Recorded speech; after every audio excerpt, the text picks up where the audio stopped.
नमस्कार। आज हम कमल या लोटस बनाना सीखेंगे। आपने देखा होगा कि भगवान बुद्ध की प्रतिमा हमेशा कमल के फूल के ऊपर विराजमान होती है। माँ लक्ष्मी भी कमल पर ही विराजमान होती हैं। कमल का फूल इतना पवित्र होता है कि मंदिरों में भी इसके चित्र बने होते हैं। चलिए प्रारंभ करते हैं बॉर्डर से। मिथिला पेंटिंग में बॉर्डर बनाना बहुत ही अनिवार्य है। सर्वप्रथम 1 इंच के अंतराल पर 2 दोहरी लाइन का घेर बनाएंगे और उसमें तिरछी लाइन, सर्कल और डॉट की मदद से देखिए इसको कैसे बनाया जा रहा है।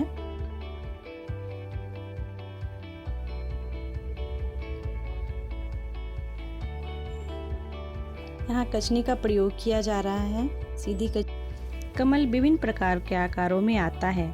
आइए हम बनाते हैं प्रकार के कमल यू शेप के कर्व लाइन की मदद से। रंग की भिन्नता भी अभूतपूर्व है।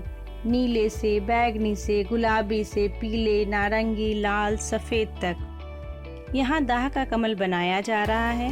यह बड़ा ही आसान है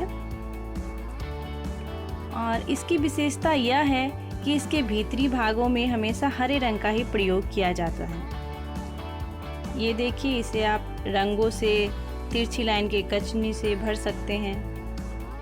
मधुबनी पेंटिंग में हमेशा दोहरी लाइन का प्रयोग किया जाता है। इससे चित्र की खूबसूरती बढ़ जाती है। ये देखिए, यहाँ हरे रंग के गोलों से इसे भरा जा रहा है। यहाँ दूसरे रंग का प्रयोग नहीं कर सकते हैं। दाह कमल का ये दूसरा डिजाइन है। थोड़ा सा अंतर है इसमें। ये भी बहुत आसान है। देखिए, जिस तरह से आपने अभी बनाया था वो कमल, उस तरह से इसे भी बनाएंगे।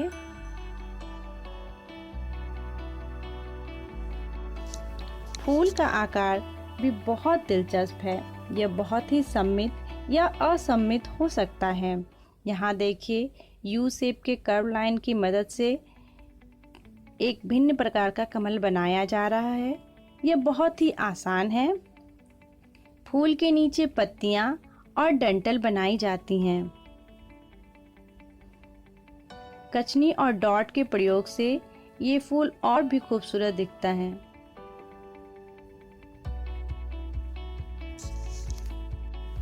आइए यू शेप के कर्व लाइन की मदद से एक भिन्न प्रकार का कमल बनाते हैं। कमल की कली नुकीली नोक और कसकर भरी हुई पंखुड़ियों के साथ एक आंसू बूंद के आकार जैसा दिखता है।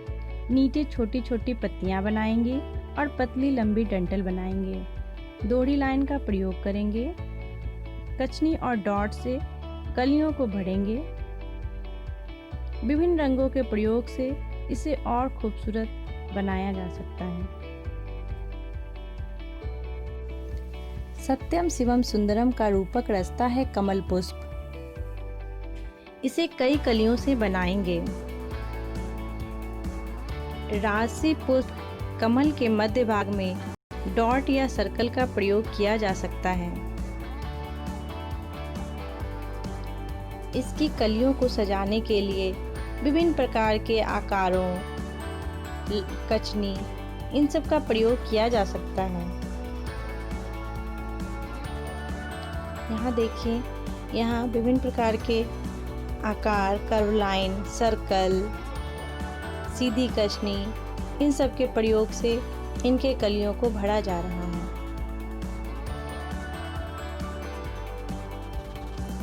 पार्ट 2 में बताए गए बॉर्डर पर आप विभिन्न प्रकार का कमल बनाने का अभ्यास करें।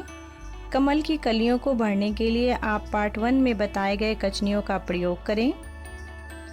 अगले पार्ट में हम लेकर आ रहे हैं मछली फिश।